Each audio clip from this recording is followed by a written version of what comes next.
ጉድበል ጎንደር ያሰኘ ንግግር ከሻቢያ መንደር ተሰምቷል። ከሰሞኑ በተለያዩ ሀገራት ያሉ የኢትዮጵያ ኤምባሲዎች ኢትዮጵያ በሰላማዊና ዲፕሎማሲያዊ መንገድ ባህር በር ማግኘት አለባት የሚል ልጥፍ በዘመቻ መልክ እያሰራጩ መሆኑን ተከትሎ ሻቢያ ቁርጡ ቀን ሲመጣ አብይ አፈገፈጉ እያለ ነው። ሻቢያ የኢትዮጵያን ትዕግስት እንደ ፍርሃት ቆጥሮታል።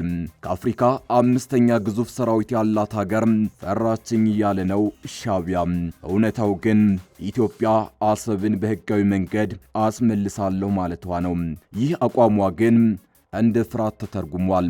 ሻቢያ ከሰሞኑ በስፋት ኢራን ሰራሽ ሚሳኤሎችን ማስገባቱ ልቡን አሳብጦታል። ከዚህ በተጨማሪም ኢትዮጵያ በውስጥ ግጭት እየተናጠች ነው የሚለው ሰውት ግምገማው የልብ ሰጥቶታል። ኢትዮጵያን፣ ኤርትራን፣ ሶማሊያንና ጅቡቲን ያካተተው የአፍሪካ ምስራቃዊ ክፍል የዓለም ሀያላን አይን ያረፈበት ቀጠና ነው። የአፍሪካ ቀንድ ክልላዊና ዓለም አቀፋዊ ኃይሎች ትልቅ የስበት ማዕከላቸው አድርገውታል። ቀደም ሲል ይህን አካባቢ ዋና ትኩረታቸው አድርገው የነበሩት እንደ አሜሪካና ቻይና ያሉ ሀያላን የነበረ ሲሆን አሁን ግን የአፍሪካ ቀንድ ለአዳዲስ ተወዳዳሪዎች ወሳኝ የፍክክር ሜዳ ሆኗል። ሳውዲ አረቢያ፣ የተባበሩት አረብ ኤሚሬትስ፣ ቱርክ፣ ኳታር፣ ኢራንና ግብፅ በአፍሪካ ቀንድ ጥቅሞቻቸውን ለማስጠበቅ እየተንቀሳቀሱ ያሉ ዋና ቀጠናዊ ተዋናዮች ሆነው ብቅ ብለዋል።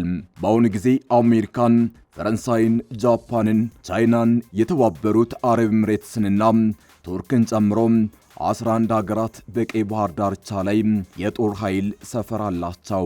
እዚህ የመገኘታቸው ምክንያት እንደየሀገራቱ ይለያያል። ይሁንና የቅርብ ጊዜ ጂኦፖለቲካዊ ክስተቶች የአካባቢውን ስትራቴጂካዊ ጠቀሜታ በማሳደጉ ቀይ ባህር ታላቅ የኃይል ሽኩቻ ምህዋር መሆኑ ግልጽ ነው። 2250 ኪሎ ሜትር የሚሸፍነው የቀይ ባህር ኮሪደር ሜዲትራኒያን ባህርና ህንድ ውቅያኖስ አልፎ ወደ እስያ የሚገባው ቁልፍ የውሃ መስመር ሲሆን በየዓመቱ በቢሊዮኖች የሚቆጠር የንግድ እንቅስቃሴ ይከናወንበታል። ከ10 በመቶ በላይ የሚሆነው የዓለም ንግድ በየዓመቱ በቀይ ባህር በኩል ያልፋል። ንግድ መስመሮቹም በዓለም ላይ ካሉት 10 እጅግ ስትራቴጂካዊ የውሃ መንገዶች ሁለቱን ማለትም በባህሩ ደቡባዊ መግቢያ የሚገኘውን ባብ ኤል ማንደብ እና በሰሜን የግብፅ የሚገኘውን ስዊዝ ካናልን ያቋርጣሉ። ይህ የቀይ ባህር አካባቢ በዘይትና በከበሩ ማዕድናትም የበለጸገ ነው። የማሪን ኢንሳይት መረጃ እንደሚያመላክተው በቀይ ባህር ጠረፎች 10 ትላልቅና ስራ የሚበዛባቸው ወደቦች አሉ። በቀይ ባህር ዙሪያ ከሚገኙት ስራ የሚበዛባቸው ወደቦች መካከል የጅዳ ወደብ አንዱ ሲሆን በዓመት ወደ 52 ሚሊዮን ቶን ጭነት 4 ሚሊዮን ኮንቴነሮችንና 275700 መንገደኞችን ያጓጉዛል። በፖርት ሱዳን 8.6 ሚሊዮን ቶን ጭነትና 431000 ኮንቴነሮች ይጓጓዛል። ሌላው ቀይ ባህር ላይ የሚገኝ ወደብ የጅቡቲ ወደብ ሲሆን ከ5.8 ሚሊዮን ቶን በላይ ጭነትና 293000 ኮንቴነሮች በዓመት ይተላለፉበታል። በምጽዋ ወደብ ደግሞ በዓመት 826000 ቶን ጭነት ያልፋል።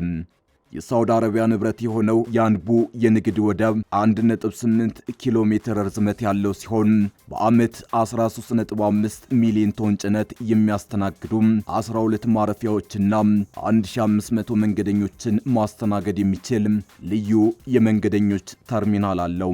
የግብፅ ንብረት የሆነው ሳፋጋ ወደብ 1000 ቶን የመጫን አቅም ያለው የእህል ሲሎ ያለው ሲሆን በዓመት ወደ 742 መርከቦችን በማስተናገድ 3.8 ሚሊዮን ቶን በላይ ጭነትና ከ876000 በላይ መንገደኞችን ያስተናግዳል። የእስራኤሉ ኢላት ወደብ 2.1 ሚሊዮን ቶን ደረቅ ጭነት 70,000 መኪኖችንና 50,000 ኮንቴነሮች በየዓመቱ ያልፉበታል። ሆዲዳ ወደብ የየመን ንብረት ሲሆን 1 ሚሊዮን ቶን የፔትሮሊየም ምርቶችን ጨምሮ 5.7 ሚሊዮን ቶን ጭነት ያስተናግዳል። አሰብ ወደብ 1.2 ሚሊዮን ቶን ደረቅ ጭነት 32000 ኮንቴነሮችንና 1.3 ሚሊዮን ቶን ፈሳሽ ጭነት ይተላለፍበት እንደነበር መረጃዎች ያመላክታሉ። ሌላኛው የየመኑ ኤደን ወደብ በዓመት 2000 መርከቦችን የማስተናገድ አቅም ያለው ሲሆን 15.6 ሚሊዮን ቶን ጭነት 380 ሺህ ኮንቴነሮች በዚህ ይተላለፋሉ። የባህር በርን የተመለከቱ ዓለም አቀፍ ሕጎችን ስንመለከት የተባበሩት መንግስታት ድርጅት የባህር ሕግ አንቀጽ 69 ንዑስ አንቀጽ 1 እስከ 5 የባህር በር የሌላቸው ሀገራት በየአካባቢያቸው ካለው ባህር የተፈጥሮ ሀብት እኩል የመጠቀም መብት እንዳላቸው ይደነግጋል። ይህም አሳ ማጥመድንና በባህር ውስጥ ያሉ የተፈጥሮ ሀብቶችን ፍለጋን ጨምሮ ሌሎች ከባህር ተፈጥሮ ሀብት ጋር የተያዙ ሀብቶች ተጠቃሚነት መብትን ያካትታል። የዚሁ ሕግ አንቀጽ 125 ንዑስ አንቀጽ 1 እንደሚያመላክተው ደግሞ የባህር በር የሌላቸው ሀገራት በአካባቢያቸው ያለውን ባህር የመጠቀምና የመሸጋገር ዓለም አቀፍ መብት አላቸው። ይህ መብት የባህር በር በሌለው ሀገር የባህር በር ባለቤት በሆነ ሀገርና በቀጠናው መካከል በሚደረግ ስምምነት ሊፈጸም እንደሚገባ በንዑስ አንቀጽ 2 ላይ ተመላክቷል። አንቀጽ 27 ንዑስ አንቀጽ 1 ላይ ደግሞ እነዚህ የባህር በር የሌላቸው ሀገራት በስምምነት ከተደረገ የተለየ የአገልግሎት ክፍያ ከሌላ በስተቀር ለተገለገሉበት ባህር ምንም አይነት የትራፊክ ታክስ ወይም ሌላ ክፍያ እንደማይጠየቁ ይደነግጋል። የቀድሞ የአፍሪካ አንድነት ድርጅት በምስረታ ቻርተሩ መግቢያ ላይ በባህር በር ሕግ ጉዳይ ላይ ባሰፈረው ሀተታ የአፍሪካ ሀገራት የባህር በር ያላቸውን ጨምሮ ከባህር ሊያገኙ የሚገባቸውን ጥቅም እያገኙ እንዳልሆነ ጠቅሶ የባህር በር የሌላቸው ሀገራት ከባህር የመጠቀም መብታቸው ሊጠበቅ እንደሚገባና ይህም ከዓለም አቀፍ መርህ አንጻር ሊታይ እንደሚገባ ይደነግጋል። ሌላው ኢትዮጵያና የባህር በር ታሪካዊ ዳራን ስንመለከት የጎን ስፋቱ ከ50 እስከ 60 ኪሎ ሜትር የሚሆነውና ከመርሳ ፋጡማ ተነስቶ የትግራይንና አፋርን ምድር እየታከከ ቁልቁል እስከ ራስ ዱሜራስ የሚወርደውን ቀጭን መሬት ያየ ሁሉም የጣሊያን ቅኝ ገዢዎች ኢትዮጵያ ወደ ቀይ ባህር የሚያስወጣ መሬት እንዳይኖራት ሆን ብለው ያጠሩት አጥር ይመስላል። ኢትዮጵያ ይህንን አጥር አፍርሳ ኤርትራን ለመቀላቀል ለተባበሩት መንግስታት ድርጅት ጉባኤ ጥያቄ ባቀረበችበትና ሙግት ባካሄደችው የዲፕሎማሲ ዘመቻ ወቅት ባህር በር እንድታገኝ የሚያስችል መሬት ተፈቅዶላት እንደነበር ያዕቆብ ኃይለማርያም አሰብ የማን ናት በሚለው መጽሐፋቸው ጠቁመዋል።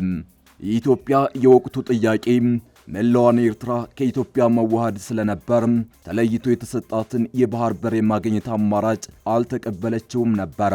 ክርክሩና የዲፕሎማሲው ዘመቻ ፍሬ አፍርቶ ኤርትራ ከኢትዮጵያ ጋር በፌዴሬሽን እንድትቀላቀል ተወስኖ ኢትዮጵያም ዳግም የባህር ጠረፍ ባለቤት ሆና ነበር። እንደ ያዕቆብ ኃይለማርያም በወቅቱ የነበሩት መንግስታት በፌዴሬሽኑ አያያዝ ላይ በተከታታይ በፈጸሟቸው ስህተቶች ፌዴሬሽኑ ፈርሶ በተካሄደው ጦርነት ብዙ ደም ፈሶ ኤርትራ ነጻ ሀገር እንድትሆን በተፈቀደበት ወቅትም ኢትዮጵያ ሕጋዊ የባህር በር ባለቤትነቷን እንዳታቀርብ በወቅቱ የነበሩ መሪዎቿ ተቃውመው ባዶ እጇን አስቀርተዋታል። ቀይ ባህር አካባቢ እየተደረጉ ያሉ እንቅስቃሴዎችና ቀጣይ የአካባቢው ዕጣ ፈንታ ከላይ እንደተጠቀሰው አሜሪካና ቻይናን ጨምሮ በርካታ ሀገራት በቀይ ባህር አካባቢ የሚደረጉ እንቅስቃሴዎችን በትኩረት ከመከታተል አልፎ የጦር ሰፈሮቻቸውን አቋቁመው በአካባቢው ያላቸውን ዓለም አቀፍ ጥቅማቸውን ለማስጠበቅ ከፍተኛ መዋለ ንዋይ እያፈሰሱ ነው። እነዚህ ሀገራት አድማስ ተሻግረው እዚህ ሲገኙ ዓለም አቀፍ ሕጎችን በመጥቀስና በአካባቢ ያለው ያልተረጋጋ የፖለቲካ ሁኔታ በዓለም ላይ ሊፈጥር ይችላል ያሉትን ቀውስ ምክንያት በመስጠት ነው። በተባበሩት መንግስታት ድርጅት ግምት መሰረት በቀይ ባህር ዙሪያ ያለው የህዝብ ብዛት እንደ አውሮፓውያን አቆጣጠር በ2050 343 ሚሊዮን ይደርሳል። የቀጠናው የህዝብ ቁጥር እያሻቀበ ባለበት በአሁኑ ወቅት አካባቢው ላይ የሚፈጠሩ ቀውሶች ዳፋው ድንበር ተሻግሮ አውሮፓ የሚደርስ ነው። በመሆኑም አውሮፓን ከመካከለኛው ምስራቅና ከሩቅ ምስራቅ ጋር የሚያገናኘው የቀይ ባህርና 1000 ኪሎ ሜትር ርዝመት ያለው የባህሩ ክፍል ሰላሙ እንዲጠበቅ የአካባቢው ሀገራት ተሳትፎ ያስፈልጋል።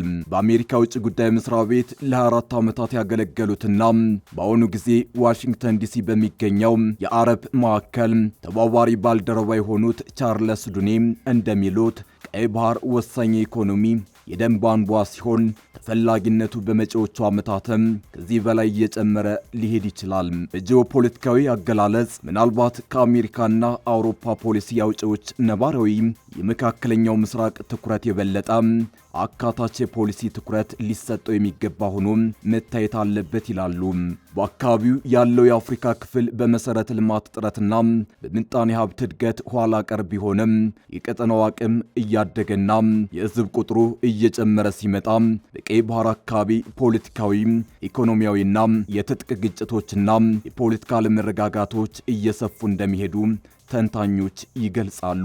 እነዚህን ዓለም አቀፋዊ ነባራዊና መጻኢ ሁኔታዎችን በመተንተን በቀይ ባህር አካባቢ የሚያንዣብቡ ሀገራት ግን በአፍሪካ ቀንድ ስትራቴጂያዊ አቀማመጥ ላይ የምትገኘውንና አካባቢውን አስተሳስሮ ለመያዝ ትልቅ ሚና እየተጫወተች ያለችውን ኢትዮጵያን ይዘነጋሉ።